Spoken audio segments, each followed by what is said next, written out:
Bom dia, você que me assiste. Deus abençoe a tua manhã, o teu dia, a tua tarde. Neste dia, no nome de Jesus, abençoe tua família também.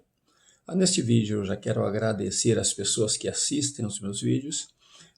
Elas sabem que passo a passo eu estou ensinando a palavra de Deus e buscando de Deus pelas manhãs uma palavra nova para as nossas vidas, né? Tem muitas pessoas que não estão recebendo no Messenger, porque o Messenger tem um limite de mensagens que envia, tem a política deles. Então eu incentivo a você a se inscrever na página para que você possa visitar, né? Todos os dias há uma mensagem nova, uma mensagem de Deus para o teu coração. E assim você nos ajudará a propagar a palavra de Deus.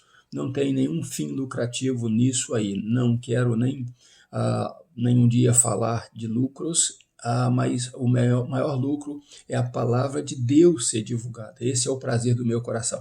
Quero agradecer também ao meu irmão Celso Filho, né, que me mandou a notificação de que não estava recebendo os vídeos.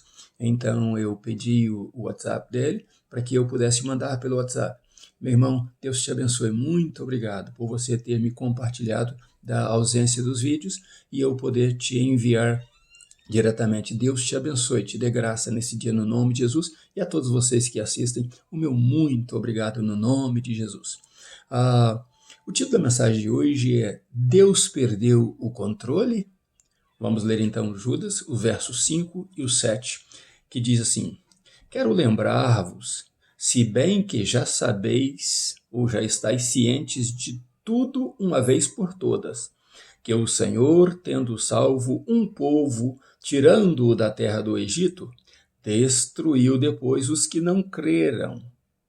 E o verso 7 diz assim: Assim também Sodoma e Gomorra e as cidades circunvizinhas que, havendo-se prostituído como aqueles e ido após outra carne, foram postas como exemplo, sofrendo a pena do fogo eterno. Então Judas faz menção aqui dessas cidades, né? E Judas traz à memória o povo dizendo: vocês se lembram bem, muito bem, de que Deus tirou um povo do Egito, mas os que não creram, Deus os matou no deserto por não ter fé. Então Judas, antes ele fala, né, da importância da firmeza da nossa fé, de como devemos estar firmes nela, né? Ele então vem falar na segunda separação, ele separa alguns pontos, né? Primeiro ele falou da importância de guardarmos a fé firmemente, pois somos salvos, né? E segundo ele falou da infiltração de pessoas dissimuladoras na igreja de Cristo. Essas pessoas vêm maquiadas de cristãos, vêm com máscaras de cristãos para tirarem o povo da graça de Deus. Calmamente, com muita tranquilidade, eles vão infiltrando mensagens que vão tirar as pessoas da graça de Deus, tentando tirar as pessoas da graça de Deus, levando as pessoas a se envolver tão somente com esse mundo atual e não preocupadas com o mundo vindouro, que é a volta do Senhor Jesus, né? O juízo eterno e a salvação eterna.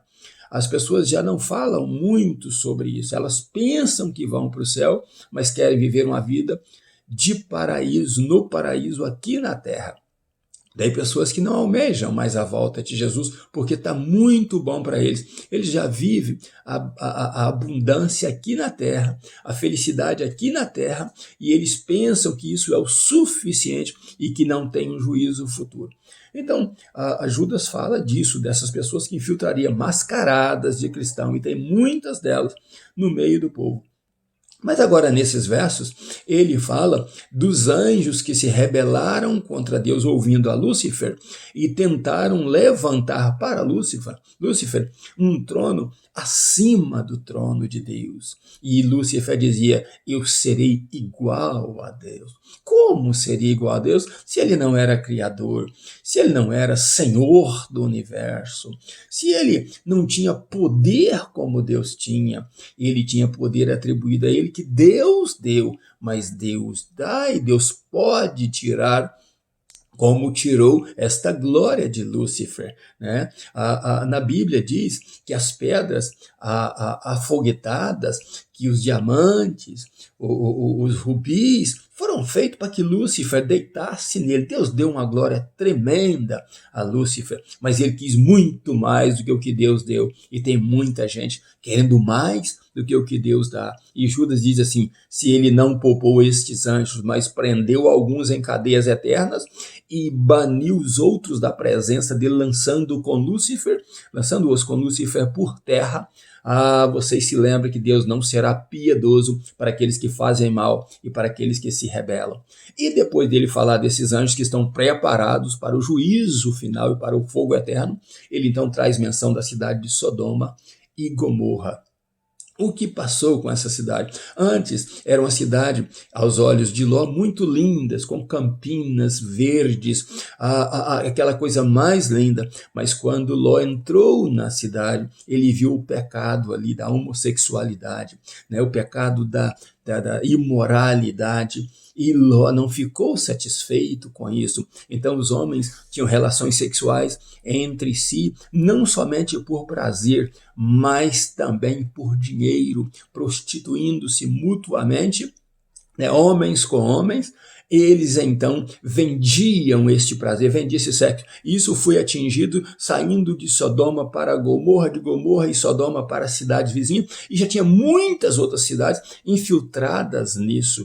E o que acontece então na visita dos anjos de Deus, porque este pecado chegou até as narinas de Deus. Deus então resolveu punir estas cidades, salvando dali somente a Ló, né, e suas duas filhas, porque a sua esposa morreu no caminho, né, se tornou estátua de sal no caminho por ter olhado para trás, para ver se realmente Deus iria cumprir o que cumpriu, ou talvez desejando os prazeres que tinha ali naquela cidade, financeiros, porque Ló era bem de finanças naquela cidade, era como se fosse um juiz naquela cidade, julgando os outros.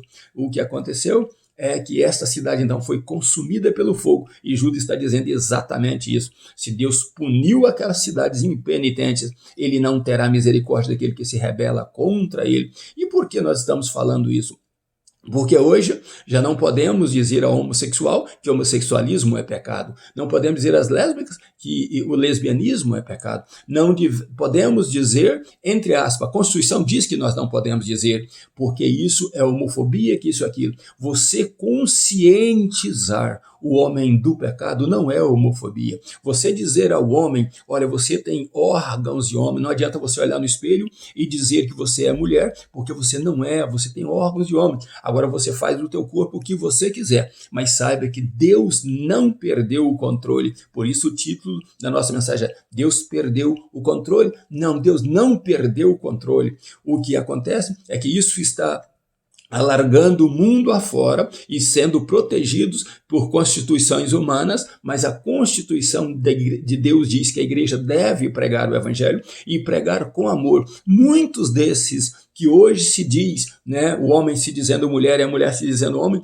podem voltar atrás e reconhecerem que eles estão mentindo para si mesmos, que estão sendo enganados pelo diabo e que nasceram homens e vão prestar conta a Deus como homens e como mulheres. Não existe um meio termo para Deus, apesar de Deus, pela sua longanimidade, permitir que eles façam dos seus corpos, que Deus deu a eles um corpo para eles cuidarem. Então eles fazem o que acharem que devem, mas o pecado é pecado e Deus não terá o culpado por inocente. Mas nós não só vamos pregar juízo de Deus, podemos pregar a justiça de Deus que está em Cristo Jesus, que Jesus morreu também por eles, para que eles fossem salvos, para que eles aceitassem a verdade de Deus e para que eles vivessem uma vida para Deus. Então, se Deus é longânimo, se Deus permite que isto vá acontecendo por mais um tempo, porque Deus só age no seu tempo, na hora certa, no momento certo, se Deus sendo longânimo e amoroso, nós devemos pregar como igreja do Senhor Jesus o amor, a transformação do homem. E quem sabe ganharemos muitos desses. Nós não devemos discriminar uma pessoa, seja ela homossexual, seja ela viril, né? seja o que for, devemos amá-los e pregar a verdade. Só que a verdade não manipula pecado, ou não embaça pecado, ou não cobre pecado. A verdade tem que ser dita. Você está em pecado, agradando ao diabo como filho do diabo. Porém, você pode aceitar a verdade de Deus em Cristo Jesus, mudando de vida, convertendo-se ao Senhor Jesus e ficando livre do fogo do inferno, que é preparado para o diabo e os seus anjos. Mas o ímpio irá com ele por cometer perversidade diante de Deus. O pecado do homossexualismo é abominável diante de Deus.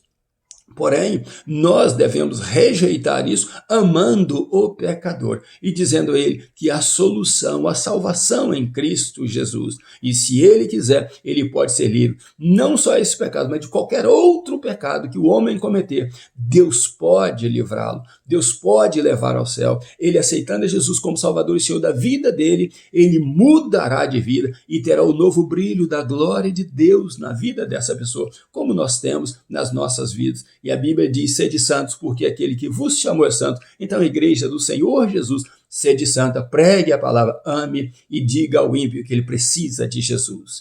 Continue pregando. Um grande abraço meu, ainda nos meus pijamas, servindo a Deus. Deus abençoe você e família, em nome de Jesus. E te afirmo, Deus não perdeu o controle, ele é longânimo para com todos. Deus te dê graça nesse dia, no nome de Jesus.